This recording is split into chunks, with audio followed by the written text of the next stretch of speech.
I, 48M, am a father of two children, Emily, 24F, and Jack, 19M. I need to provide some background about our family to explain how we got here. I met my wife Maria during our second year of college in 1995.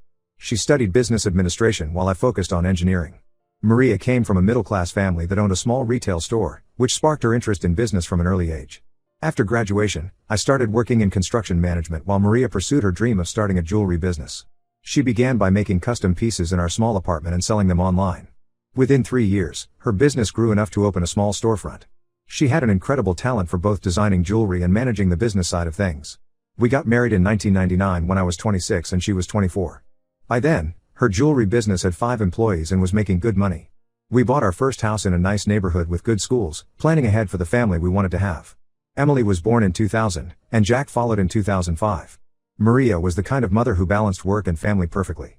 She involved Emily in the jewelry business from a young age, letting her arrange displays in the store and later teaching her basic bookkeeping. Even at age 8, Emily would sit at Maria's desk pretending to run the business. Jack was different. He took after me and preferred sports and outdoor activities. Our life changed completely in 2012 when Maria was diagnosed with aggressive breast cancer. She fought hard through chemotherapy and radiation, but the cancer had spread too far. During her final months, she focused on securing our children's future. She sold her jewelry business for a good price and combined that money with her life insurance policy to create trust funds for both kids. Each trust fund contained approximately $300,000, with the agreement that they would get access at age 25. Maria set up specific terms about how the money could be used before then, only for education, medical emergencies, or housing needs.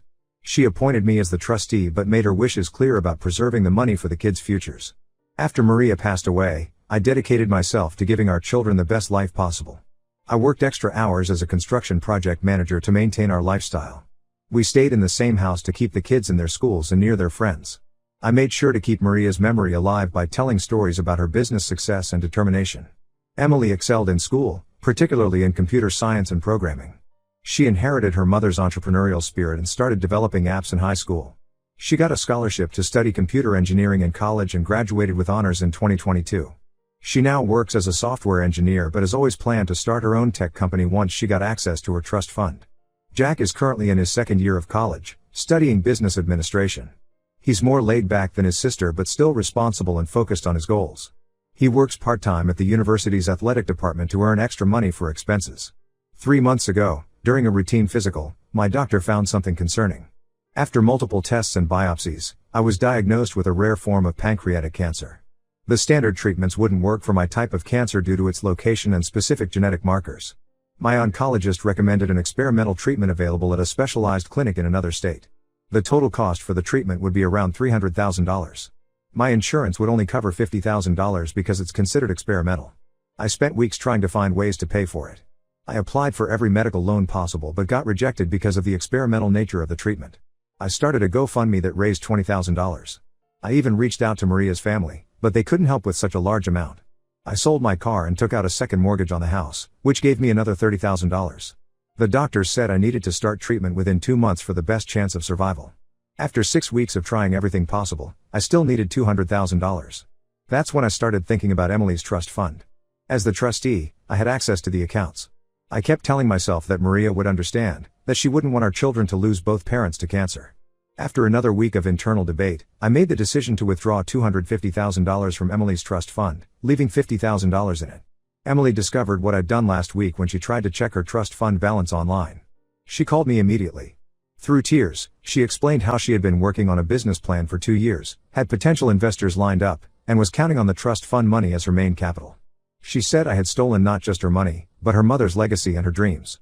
Jack found out through Emily and immediately sided with his sister. He said I should have at least discussed it with them before taking the money. He reminded me how many times I had lectured them about honesty and trust while growing up. The family is divided over my decision. My siblings support me, saying a father's life is more important than money that Emily wasn't supposed to access for another year anyway. Maria's family is furious, saying I betrayed their sister's final wishes for our children. My parents are torn, understanding my desperate situation but disappointed that I didn't try harder to find other solutions. Emily is now threatening legal action to recover the money. She said she'll hire a lawyer who specializes in trust fund cases. I started my treatment last week, but the cost of saving my life might be losing my relationship with my daughter forever. Update 1: Things have gotten significantly worse since my last post. Emily wasn't making empty threats about legal action. She hired a lawyer who specializes in trust fund cases, and I received a formal letter demanding immediate repayment of the funds. The letter detailed potential criminal charges for breach of fiduciary duty if I don't return the money within 30 days. But what really made everything worse was what Jack discovered last weekend.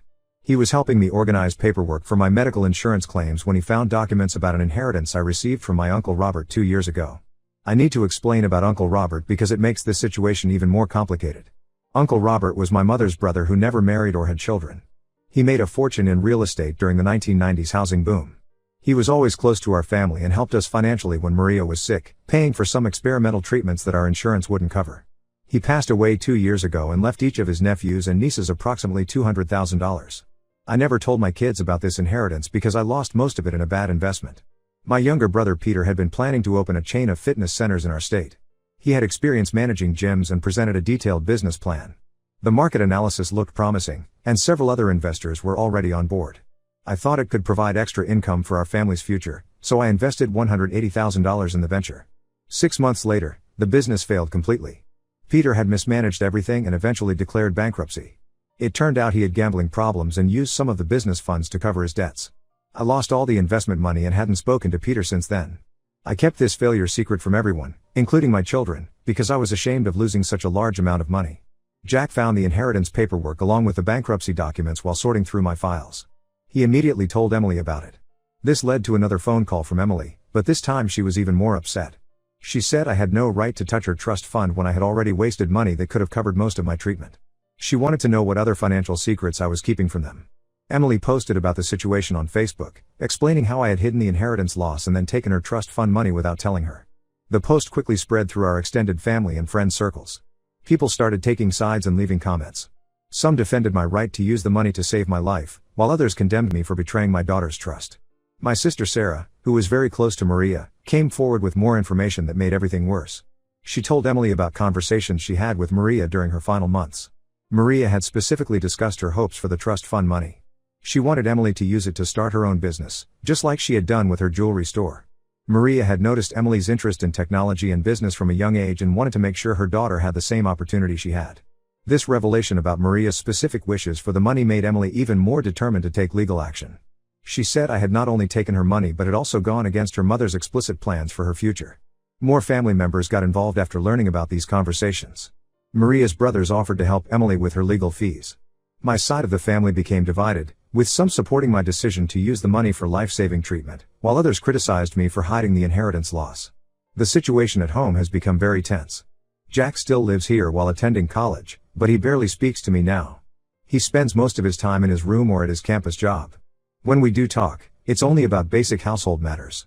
He told me he feels caught between his sister and me, but he understands Emily's anger because I broke their trust twice, first by hiding the inheritance loss and then by taking the trust fund money without discussing it. I've started my treatment, and the doctors say early results look promising. But my relationship with my children keeps getting worse. Emily has blocked me on all social media platforms and only communicates through her lawyer now. She even asked Jack not to tell me anything about her life or how she's doing. Some family members have suggested family counseling, but Emily refuses to participate. She says there's nothing to discuss until I return her money. Jack might be willing to try counseling, but he doesn't want to do it without his sister. I spend most of my time between hospital visits and trying to figure out how to fix this mess, but I honestly don't know if my relationship with my children can be repaired. Update: 2 things have taken several unexpected turns in the past few weeks.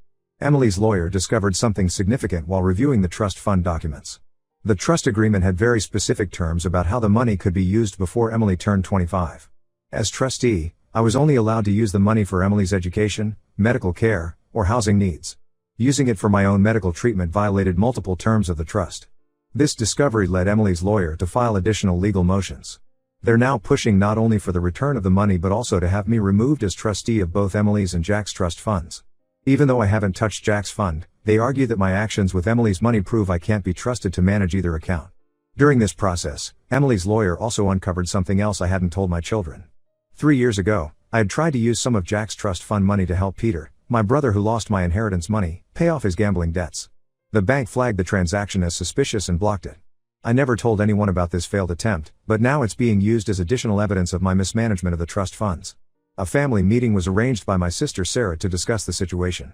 Maria's brother Tom attended and revealed something that changed everything. Maria had left a sealed letter with him, meant to be given to Emily on her 25th birthday. Tom decided to open it early because of the current situation. The letter was 8 pages long, detailing Maria's journey of building her jewelry business and her specific hopes for Emily. Maria wrote about watching Emily grow up with the same drive and determination she had. She included specific memories, like when 8-year-old Emily created a business plan for her lemonade stand, complete with cost analysis and profit projections. Maria explained that she structured the trust fund to give Emily the advantage she never had, starting capital for her own business. Tom gave Emily the letter, and she sent copies to several family members.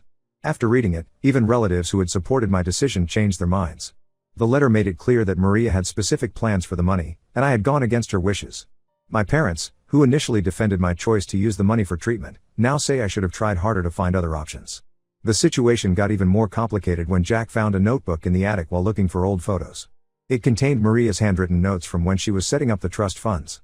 She had written detailed instructions about how the money should be managed and used. There were specific notes about not using the funds for any family emergencies, as she had set up separate insurance policies for those situations. I didn't know about these insurance policies, but Tom confirmed their existence. Maria had apparently set up 3 different policies, one for medical emergencies, one for the house, and one for the kids' education. The medical policy expired 5 years after her death, and I hadn't renewed it because I didn't know about it. If I had maintained that policy, it would have covered most of my current medical expenses. This discovery led to more anger from Emily and disappointment from Jack. They both feel that I not only took their trust fund money but also let their mother's careful planning for our family's security go to waste. Emily's lawyer added this information to their case, arguing that my failure to maintain these policies showed a pattern of financial mismanagement. The court date is set for next month. My lawyer says the case doesn't look good for me. The trust terms were clear, and Maria's letter and notes provide strong evidence that I went against her explicit wishes. He suggested trying to reach a settlement with Emily, but she refuses to negotiate. She wants the full amount returned and me removed as trustee. I've started looking into selling my house and other assets to repay the trust fund, but even that won't cover the full amount plus legal fees. My treatment continues, and the doctors say it's working, but the personal cost keeps growing. Jack is now talking about moving out and getting an apartment with friends, saying he needs space to process everything. Update 3: The court case ended last month, and as expected, I lost completely. The judge ordered me to repay the full $250,000 plus interest to Emily's trust fund within 90 days. I was also removed as trustee for both Emily's and Jack's trust funds. Tom, Maria's brother, is now managing both accounts. The judge's decision included some harsh words about my actions. She pointed out that I had violated not only the legal terms of the trust but also my late wife's clearly stated wishes for our children's future. The judge mentioned Maria's letter and notes as evidence that I had knowingly gone against her plans for the money. The financial consequences have been severe. I had to sell my house, which thankfully had good equity due to the market. I also sold my car, most of my furniture, and Maria's remaining jewelry that I had kept for Emily. The house sale closed last week, and after paying off the mortgage and other debts, I had enough to repay the trust fund. I now rent a small apartment near the hospital where I receive treatment. The treatment has been successful, and my latest scans show the cancer is responding well. The doctors are optimistic about my chances of full recovery, but I'm not sure my relationship with my children will ever recover. Emily hasn't spoken to me directly since the court case ended. She sent a brief message through Tom after I repaid the trust fund. She wrote that while she's glad my treatment is working, she needs time and space to process everything. She said finding out about the expired insurance policies and my attempted use of Jack's trust fund money made it hard for her to trust anything I say. Jack moved out as he planned, sharing an apartment with college friends. He stops by my new apartment every few weeks, but our conversations remain superficial. Last week, he told me he found a photo album with pictures of Maria working in her jewelry store with young Emily. He said looking at those photos made him understand why Emily was so hurt by my actions. It wasn't just about the money, but about the connection to their mother. Some unexpected developments occurred after the court case. Peter, my brother who lost my inheritance money, contacted me for the first time in 2 years. He's been through gambling addiction treatment and wanted to make amends. He offered to help repay some of the money he lost, starting with small monthly payments. I told him to send the payments directly to Emily instead. Tom gave me copies of more letters Maria had written for the kids. There was one for Jack about using his trust fund for graduate school, and several for both kids about different life milestones. Reading them made me realize how thoroughly Maria had planned for our children's futures, and how completely I had disrupted those plans. Sarah still tries to help mend things between us, but Emily remains firm about keeping her distance. She told Sarah that while she might eventually forgive me for taking the money, she can't forget that I went against her mother's wishes and broke her trust multiple times. She's still working as a software engineer but has started doing freelance work on weekends to build up savings for her business plan. I survived cancer, but I lost my children's trust and respect in the process. I live alone now, surrounded by a few pieces of furniture in my small apartment, working to rebuild my life. Some days I wonder if I made the right choice. I'm alive, but at the cost of destroying what Maria worked so hard to build for our children's future.